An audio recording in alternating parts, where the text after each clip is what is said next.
Hey, what is up YouTube? Kolst here. So I thought it'd be really fun to make this video talking about all of the colossal minions that have come into Arena with the new expansion Sunken City. You might wonder why I have Ysera pulled up, because I'm going to be rating these cards from weakest to strongest here, and I thought I would, to give some perspective to just the power of these cards, I thought I would compare them to, previously the most powerful cards to exist in Arena, which were, Ysera, Raid Boss, Onyxia, and Goliath Sneeds Masterpiece. And you might be surprised exactly where these cards actually end up falling. And of course, like, subscribe, comment, all that stuff. But let's get right into the clearly by far worst colossal minion, and it is the Priest colossal minion, Blackwater Behemoth.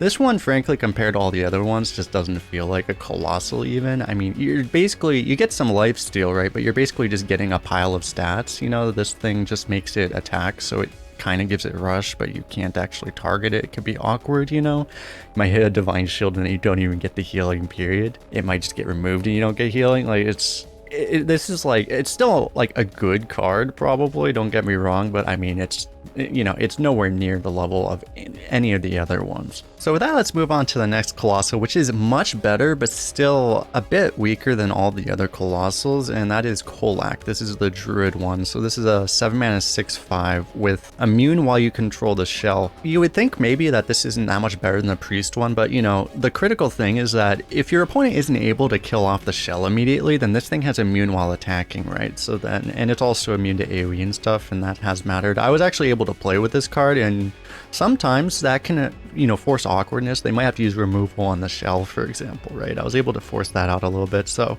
it is quite a bit better than the priest one. It's a very, very good card, but just not on this like super premium legendary level, just extremely good. With that, let's move on to the next card on this list, which is Ysera. Yep, Ysera is weaker, or relatively close at least, to the power level of 8 of the 10 colossals. Yep, I'm saying that 8 of them are better. The thing with Ysera right now is, especially, I mean, with this world with all the different colossals, like the colossals, some of the stronger ones do about as much as Ysera, it just does it way, way faster. Okay, so it's like, Ysera just feels slow now. It's still, I mean, if your opponent is a little bit slow themselves, you'll get the value right, and it can be very powerful, but it's just not. Ysera, frankly, isn't what it used to be, which is crazy to say, but yeah.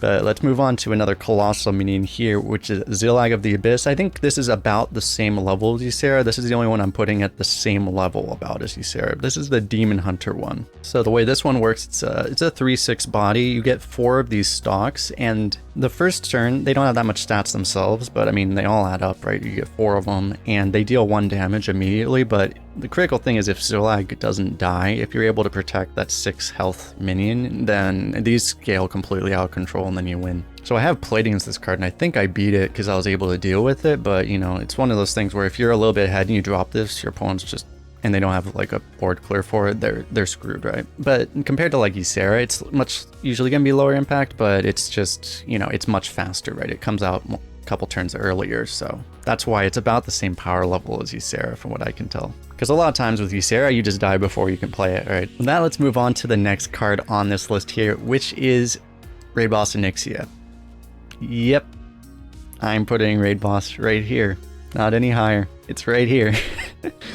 Yeah, it's just, it's a 10 mana card, and these other colossals are cheaper, and they do about as much as Raid Boss a lot of the time. Yeah, let's just move on. So, welcome to Arena in 2022, by the way. So, the next one we have, which I think is about the same level as Raid Boss, is Gaia the Tectonic. This is the mage one. So, this is 8 mana 5/7. After friendly mech attacks, deal 1 damage to all enemies, and it summons 2 mechs that have rush, so you get a bunch of AoE damage and some more rushes. Like, you get basically 2 swipes effectively right when you play this, and that damage also goes face, by the way. And I did have someone play this against me when they already had a couple mechs on board, so yeah, I hit bottom right very quickly, I'll just put it that way. So yeah, it's an incredibly powerful card, putting it, I think, about the level of Raid Boss, but frankly, if you have the mech synergy, it might even be better. And the next one we have here is Goliath, Sneed's Masterpiece. Yep, This is basically, this would go back and forth with like Ysera or Raid Boss before, but basically because of the speed of the game, like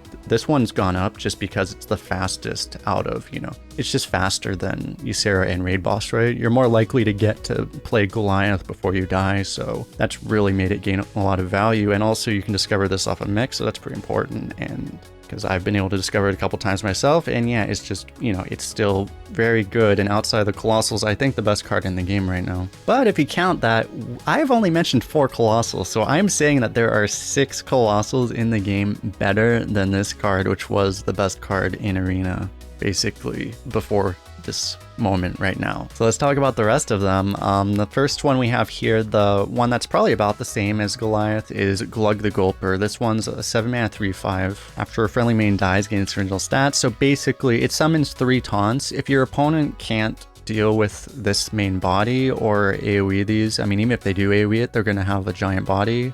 They're gonna have problems. And you can also, this doesn't just grow off of its tails, it grows off any minion, so you can avoid this thing dying to Flame Strike by just trading off a minion on the turn you play it. So yeah, basically it requires very specific removal or you just win. I was actually able to almost beat it because I was able to kill it with the poison diver when it had like 16 health or something, but it still just got too much value against me and it beat me. But I was close to dealing with it the relatively honest way, but yeah, it's too many stats if it's not countered very specifically. And it even comes a turn before Goliath, so that's why it's at such a high power level here. The only reason it's not higher is because it can be countered by certain things. The next one we have here is the Warlock Colossal, which is Gigafin. So this is an 8-mana card that devours all enemy minions, and the death rattles that spits them all back out. But the difference is it gives a Colossal Battlecry, which is a 4/7.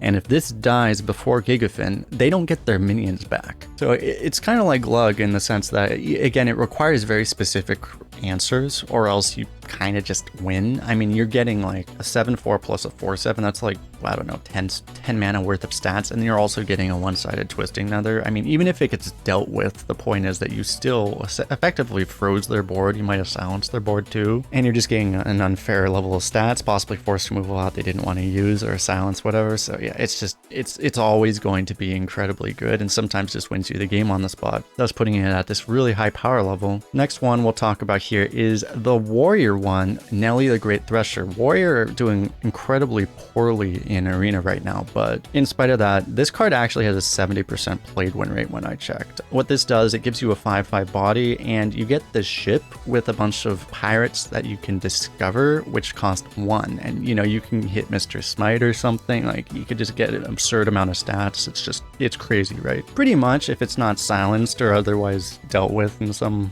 specific way, you are going to win. It doesn't matter how bad Warrior is. If you have this card and you get value out of it, you're probably going to win. Pretty much all there is to say there. Let's just move on to the next one, which is Krakatoa. This one is, I think, the cheapest Colossal, right? This one's only 6 mana. 6/5, your Krakatoa claws have +2 attack. One critical weakness of this one is that it is a beast. I guess like Glugg the Gulper was too. It can get Galaka Glutton, so that is important for these, by the way. It does limit them a little bit, but yeah, I mean, this one, you get like, basically the way it works is you get 12 damage the turn you play it, 8 damage of rush, and 4 damage wherever you want, which could go face, and then you get potentially more swings afterwards. So yeah, it's just, I mean, it's just an obscene amount of initiative for only 6 mana. Good amount of stats too.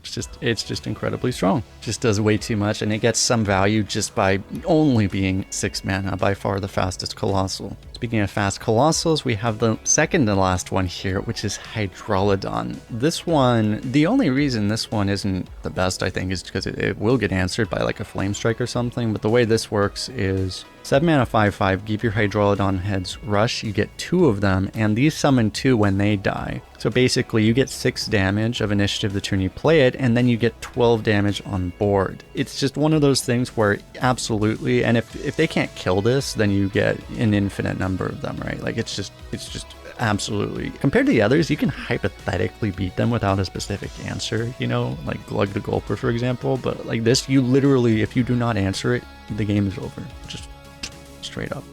You need to have lethal, or you need to answer this, or you're dead. And that's why it's so high, even though, again, Hunter is one of the worst classes if not the worst class, but I mean, I did lose to one of these on day 1, so yeah, it's just, you know, obviously just all hunters don't get this. And the last card we have here, the one that we have not mentioned yet, is the Leviathan. That is the Paladin one. So the way this one works, this is basically like a super giga power crypt Twin Tyrant. It has 8 damage of initiative like Twin Tyrant, but you get to dredge and draw a card on the turn it comes out, and you're left, instead of a 4/10, you're left with a 4/5 and a 4/2, which is probably usually better, right? So it's a mana cheaper in Twin Tyrant, and you draw and you dredge. Just incredibly, incredibly strong. The reason I have this at number 1, it's, you know, frankly, like if you have like Kravatoa, a lot of times it's just overkill, right? Do you really need 12 damage of initiative? This one's a little more reasonable in the sense it's like it's probably enough initiative. 8 damage on 7 is probably good enough, but then you're also getting value. So even if it gets, you know, specifically answered, if it gets flame struck away, you still got a whole lot of value out of it, right? So I think that puts it basically probably the most consistent out of all of the Colossals, because it really just can't really get specifically answered. It's already done its job, right? So yeah, I will say though, just off of raw power level, all these last 4 I should mention are pretty close. It was really hard to actually rate these, but you know, I think for those reasons, I'm going to put this one in the number 1 slot. But yeah, that is it for this list. Let me know what you guys think in the comment section. You think any of these cards should be much higher, much lower? You're surprised how low, like Ysera, for example, fell into the power level for all of these cards. But yeah, don't forget to like, subscribe, all that stuff. Thanks a lot for hanging out. We'll see you guys in the next one.